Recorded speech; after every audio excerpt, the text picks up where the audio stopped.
유미디어 채널에서 PD로 일하고 있는 애니메이션을 전공한 웹툰학과 전공, 신라대학교 웹툰학과 한국화 전공 웹소설 작가 김수빈, 한지윤, 이여신이 이유빈. 김가연이라고 합니다.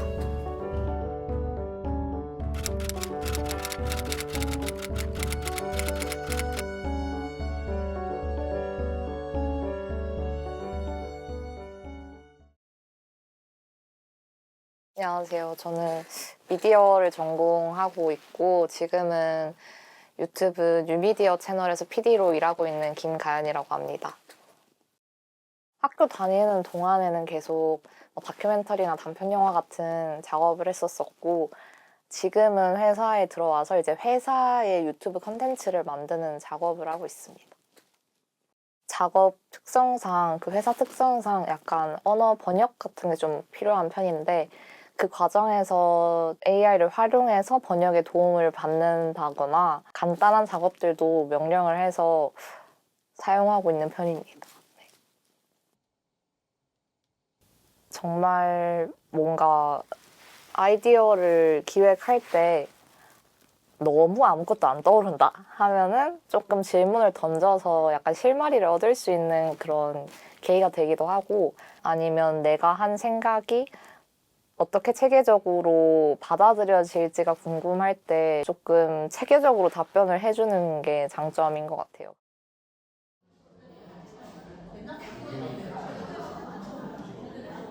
저는 애니메이션을 전공한 이번 연도 졸업생이고 현재 미술입시학원에서 아이들을 가르치면서 취업 준비를 하고 있습니다. 졸업작품 중에 기획 단계에 있어서 당장 교수님께 피드백을 받지 못한 상황에 이제 AI와 같이 대화를 하면서 좀 막힌 부분을 해결해 나갔던 적이 있고요.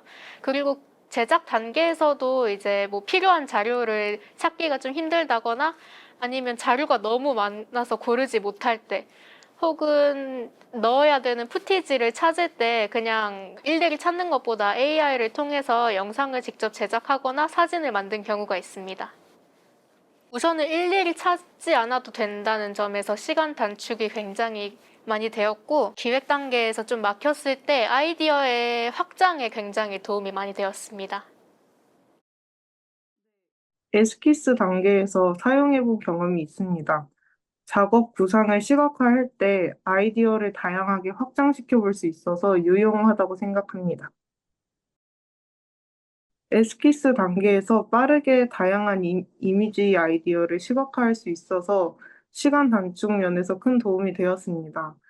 특히 생각하지 못한 구도나 형태가 나와서 영감을 받은 경우도 있었습니다. 명령어를 세부적으로 입력하지 않으면 퀄리티가 떨어지거나 의도와는 완전히 다른 이미지가 생성되는 경우가 있었습니다. 결과물이 지나치게 AI 특유의 스타일로 표현되어 저의 작업 방향성과 어긋난 적도 있었습니다. 안녕하세요. 저는 올해 초에 데뷔작을 마무리 지었고, 현재는 두 번째 작품 준비 중인 웹소설 작가 한지윤이라고 합니다. 저는 창작 과정에서 생성형 AI를 써본 적은 없습니다. 생성형 AI에게는 결국 제가 어떤 명령을 내려야 하는 것인데, 저 스스로 하는 것보다 효율성이 없다고 생각이 되더라고요. 저는 어떤 것을 찾고자 하는 게 명확한데 굳이 AI가 저한테 딱 그 결과만 정리해서 내어줄 필요는 없다고 생각을 해요. 그리고 또 그 하나를 찾는 과정에서 다른 것들도 같이 습득을 하면서 새롭게 뻗어나가는 생각, 아이디어를 얻을 수 있고 이게 굉장히 중요한 시간이라고 느껴지기 때문에 굳이 AI를 창작 과정에서 사용할 필요성을 느끼지 못하는 것 같습니다. 되게 많은 변화가 일어나고 있는 것 같은데 일단은 AI를 활용한 영화가 지금 많이 나오고 있고 또 개봉도 했고 제가 최근에 본 거는 부천영화제에서 이제 AI 섹션을 작년부터인가 새로 만들어서 이제 그런 영화들을 또 받고 있고 또 최근에 영화의 전당에서도 곧 AI 영화제가 열릴 거라고 하더라고요. 그렇게 그냥 새로운 장르가 하나 나타났다 달라졌다는 점이 좀 큰 변화인 것 같아요. 우선은 창작의 문턱이 굉장히 낮아졌다는 게 큰 특징인 것 같아요. 그냥 일반인들도 본인의 이야기를 AI를 통해서 뭐 4컷 만화 형식으로 만들어서 업로드를 한다든지 그런 걸 인스타에서 굉장히 많이 봤고, 예술인들 사이에서는 이제 좀 더 실험적이고 덜 상업적인 그런 작품을 이제 힘도 들이지 않고 돈도 많이 안 들이고 만들 수가 있어서 그런 실험적으로 좀 굉장히 흥미로운 작품들이 많이 보이고 있는 것 같습니다. 생성형 AI를 이용해서 책을 출판한다던가 자료 조사 단계에서 사용하시는 분들도 계시다고 들었어요. 뭐 여러 시도는 있다고 생각을 하는데요. 과연 그게 유의미한 결과를 냈는가에 대한 질문을 받는다면 그건 좀 미지수라고 생각을 해요. 좀 현재는 그 기술이 신기술이기 때문에 좀 과대평가되는 면이 있는 것 같기도 합니다. 최근 디자인 분야에서는 AI의 영향력이 점차 커지며 실제로 일부 작업이 AI로 대체되고 있는 흐름이 보이고 있습니다. 주변 친구들을 보면 아예 다른 쪽으로 일을 찾는다던가, 최근에는 디자인 전공을 해서 회사를 다니던 친구가 이제 학원을 차리는 경우도 생기고 해서 변화가 실제로 피부에 와닿고 있는 상황이라고 생각합니다. 아무래도 디자인을 하는 사람을 쓰게 되면 인건비가 드는데 AI는 아직까지 인건비를 뛰어넘을 만한 금액대를 지불해야 하지 않기 때문에 좀 더 많이 대체되고 있다고 생각합니다. 저희가 이제 그림을 SNS에 올리는 입장인데 그 그림들을 AI들이 학습을 해가지고 그림을 그리시지 않는 분들이 AI로 만들어내고 있거든요. 그래서 제 주변에는 없는데 SNS에서 그 일본 일러스트레이터 분이 본인 작업물을 많이 참고 당해서 이제 커미션이나 외주 같은 것들이 1년 만에 신청 감소했다는 그런 소식도 들렸었습니다. 첫 번째로 제가 와닿는 거는 검색 결과의 오염이 굉장히 심한 것 같아요. 작품에 필요한 참고용 사진 자료나 뭐 일상적인 경험에 대한 그런 검색들 있잖아요. 인간의 이야기가 필요한 것들, 뭐 그 사실이 아닌 것들이 좀 사실인 양 등장하기 시작한 것도 좀 됐고요. 제 스스로가 AI를 이용하지 않음에도 불구하고 AI 결과값에 굉장히 많이 노출이 된다는 현실이 그렇게 달갑지는 않고요. 주변에서는 뭐 타인이 창작물을 무단으로 학습시켜서 이용을 한다던가 그런 행동들을 들은 적이 있습니다. 현재 생성형 AI는 지속적으로 학습하고 진화하고 있기 때문에 결국엔 인간이 만든 이미지와 AI가 생성한 이미지를 구분하기 어려운 수준까지 발전할 가능성이 높다고 봅니다. 특히 아이디어 스케치, 콘셉트 아트, 일러스트 등 폭넓게 활용될 것 같습니다. 그냥 지금 있는 뭐 포토샵 같은 프로그램처럼 단순히 인간을 보조해주는 그런 도구로서 활용될 가능성이 저는 제일 높다고 생각됩니다. 일단 만들어진 거니까 사람들이 지금처럼 이용은 할 거라고 생각을 해요. 그런데 저는 그게 막 모든 것을 대체하고 그 AI 생성물이 엄청난 막 돈과 명예를 안겨다 주는 작품이 되리라고는 생각하지 않는데요. 이 기술을 사용하는 대다수 목적이 돈이잖아요. 창작자들한테 지불할 돈을 그것보다 적은 돈을 들여서 이제 결과물을 뽑아내는 것. 근데 이게 창작자한테 외주를 맡기는 것만큼 높은 퀄리티의 결과물을 AI가 뽑아낼 수 있는가? 저는 아니라고 생각을 하거든요. 특정 어떤 분야를 전체적으로 전부 대체를 한다? 그거는 좀 무리가 있는 예상이라고 저는 생각을 합니다. 제가 웹소설 작가니까 이게 말씀드리는 거지만 상업작이라고 하는 돈을 좀 쏟는 예술, 창작을 하는 것임에도 불구하고 굉장히 많은 분들이 좀 혹평을 하시거든요. 아, 볼 게 없다. 뭐 다 똑같다. 유행하는 소재고. 그게 정말 잘 팔리고 있음에도 불구하고 다들 그런 말을 하시는데 하물며 사람이 만든 상업적인 것에도 그렇게 다들 불만을 가지시는데 기계가 처음부터 수지타산을 제고하고 뽑아낸 예술을 지속적으로 즐기기는 어렵다고 생각합니다. 저는 도움이 된다고 생각합니다.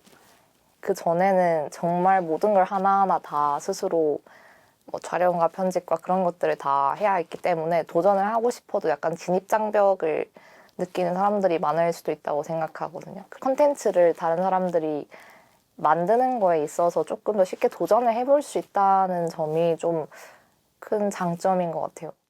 도움이 굉장히 많이 될 거라고 생각하고요.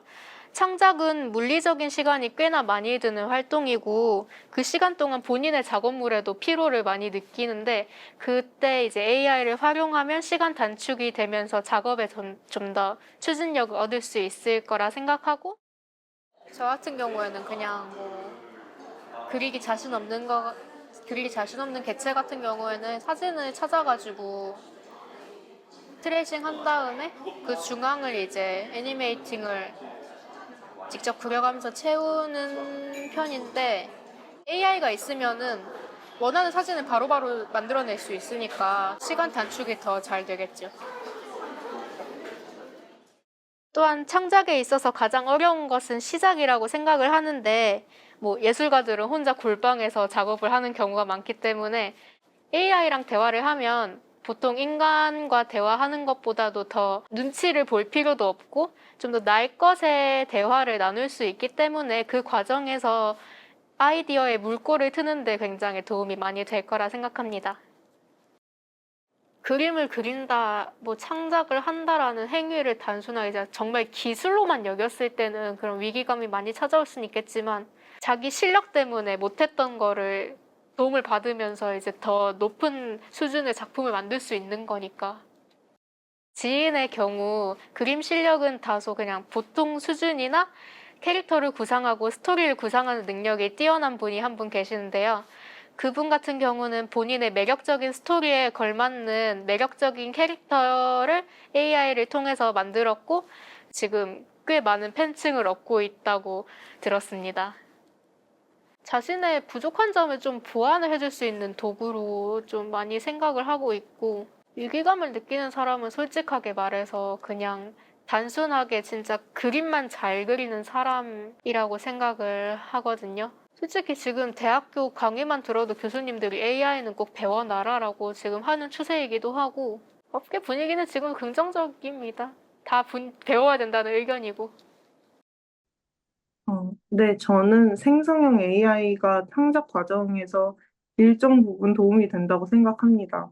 제가 구상한 아이디어를 시각화해 주는 데 있어 속도나 다양성 측면에서 유용하고 AI가 학습한 방대한 시각 자료로 인해 제가 미처 생각하지 못한 방식이나 구조를 제안해 주는 경우도 있었습니다. 이러한 점에서 AI는 창작 아이디어를 확장시키는 유용한 도구가 될 수 있다고 느껴집니다. 이게 되게 애매하기는 한데 정말 정확한 퍼센테이지로 얘기를 하기는 어려운 것 같아요. 그런데 창작자가 얼마나 활용을 하는지보다 창작자의 의도에 얘가 도움을 주는 정도인지 아니면 그 의도 자체를 얘가 만들어낸 건지가 중요한 것 같아요. 뭔가 창작자의 의도가 분명하지 않다면 AI를 활용해도 조금 중구난방인 작품이 만들어질 것 같거든요. 그냥 창작자의 의도가 정확하게 드러나는 정도로만 사용해야 한다라고 생각합니다. 저는 기획 단계나 제작 단계 모든 과정을 다 AI의 도움을 받아도 된다고 생각을 합니다. 앞서 말했듯이 기획 단계에서 AI의 도움을 많이 받았다고 한들 그것이 AI의 작품이 되는 것이 아니라 그것을 다듬고 본인만의 이야기로 풀어내는 것은 창작자의 역할이기 때문에 저는 모든 과정에서 다 사용되어도 된다 생각합니다. 이제 AI들이 다른 그림들 레퍼런스로 참고를 하는데 그 그림의 원작자한테 허락을 구하거나 저작권을 침해하지 않는 선에서 레퍼런스를 가져와야 된다고 생각을 합니다. 일단 원치 않는 학습은 좀 금지되어야 한다고 생각해요. 이게 AI 학습이기 때문에 문제가 되는 게 아니라 애초에 남의 창작물을 무단으로 가져다가 사용을 하면 저작권법에 위반이 되잖아요. AI 이전에 그런 측면에서 조금 경각심을 가져야 한다고 생각을 하고요. AI는 좀 표절을 교묘히 하는 방법이 조금 더 노력하지 않아도 되는 형태로 대중한테 다가온 거라고 생각을 해요. 그래서 그렇게 만들어낸 것이 나의 것인가, 이런 거를 조금 더 다들 생각을 해보아야 하지 않는가. AI는 점점 더 많은 사람들의 삶에 좀 가까워질 것이고, 그리고 그거를 좀 자신의 것인 양 착각을 하고 사용하는 분들도 점점 많아질 것이기 때문에 저의 입장으로는 몇 퍼센트 이상 AI 사용 이런 거를 좀 법률로 지정을 해줬으면 좋겠다. 뭐 그런 입장입니다. 어떠한 창작을 하시는 분들이건 간에 그분들을 충분히 좀 저는 존중을 해드려야 한다고 생각을 해요. 내 분야가 아니더라도 그런 식으로 좀 소모적으로 대하면 결국 나의 분야도 같은 창작의 분야이기 때문에 사라지지 않을까. 좀 거기에 대해서도 생각을 해봐야 한다. 창작자라면 저는 그렇게 생각합니다. 저는 AI랑 사람이 가장 다른 점이 어쨌든 그 본인의 의지인 것 같거든요. 이걸 만들고 싶다는 의지나 그런 게 AI가 갑자기 나 이거 만들고 싶어서 만드는 경우는 없기 때문에 어쨌든 사람의 명령을 받고 만드는 거니까 저는 창작 욕구가 가장 큰 의미라고 생각해요. 우선 창작 과정의 자체 그리고 이 창작물을 왜 만들었는가에 대한 이유와 의도 그리고 사람이 자신의 창작물을 통해서 타인에게 감정과 생각을 전달하고 같이 연결되려는 의지가 아닌가 싶습니다. 어떤 예술 작품이 사람들한테 감동으로 다가올 수 있는 거는 인간이 했다는 전제가 있기에 그런 거라고 생각을 해요. 예를 들자면 굉장히 아름다운 조각상을 보고서는 인간이 그거를 직접 깎았기 때문에 뭐 대단함을 느끼고 아름다움을 느끼고 이런 거지. 뭐 그게 엄청나게 양산되기 시작하면 그 제품 자체의 가치는 좀 그닥이거든요. 물론 원본을 모른다면 거기서 좀 온전한 아름다움을 느낄 수 있겠지만 원본을 아는 이상 복제품 자체를 예술이라고 볼 수는 없는 거거든요. 그리고 또 창작자의 배경이 어떤 창작물을 감상하는데 정말 큰 한 요소라고 생각을 해요.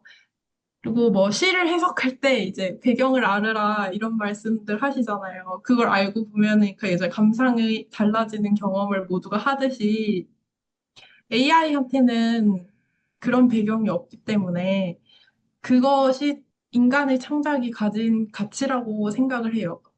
창작자의 배경과 삶과 그 창작에서 이루어지는 그 과정과 그런 것들로 이제 어떠한 소비자에게 메시지를 전달하는 게 이제 인간의 창작이 가지는 가치라고 생각을 합니다. 그래서 AI 생성물은 1차원적인 약간 소모적인 즐거움을 줄 수는 있겠지만 그게 정말 오래오래 곱씹을 만한 재미인가 한다면 절대 아니라고 생각합니다.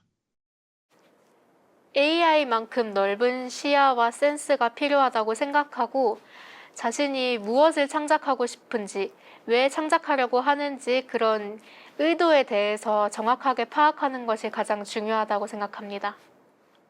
주관이 없으면 AI가 대답하는 것에 계속 휘둘리다 보면은 그거는 AI의 작품이 돼버릴 수 있다고 생각을 하는데 그게 아니라 주관만 뚜렷하면은 AI가 내는 대답은 그냥 뭐 의견일 뿐이고 그냥 우리가 뭐 자료나 좀 아이디어를 찾을 때 뭐 밖에 나가서 뭔가를 본다든지 아니면 인터넷에 좀 찾아본다든지 하는 거랑 그냥 뭐 크게 다를 건 없다고 생각을 합니다. 창작자가 필요한 역량은 본인이 어떤 걸 만들고 싶어 하는지를 잘 알고 AI를 잘 활용하는 방법에 대해서도 둘 개 다 잘 알아야 한다고 생각합니다. 사실은 AI를 무조건 배척하는 게 이제 의미가 있을까 싶어요. 왜냐하면 계속해서 기술은 발전되었고 이게 나쁜 방향으로 흘러가지 않게 하면서 잘 활용하는 게 중요하지, 아, 나는 무조건 안 쓸 거야 라고 하는 것도 어떻게 보면은 자신의 분야에서 뒤처지는 일일 수도 있기 때문에 그런 거에 대한 공부를 부지런히 하면서 본인 생각도 잘 다듬어 가는 게 중요하다고 생각합니다. 두 가지가 같이 가야 할 것 같아요.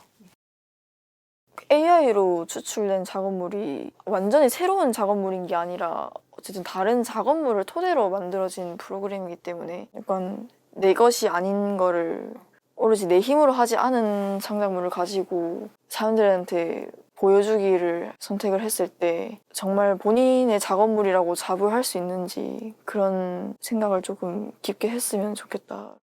AI도 결국은 대중적으로 있는 것들을 학습을 해서 뽑아내는 것이기 때문에 대중을 거스르지 않는 주류의 것을 만들어낼 수밖에 없거든요.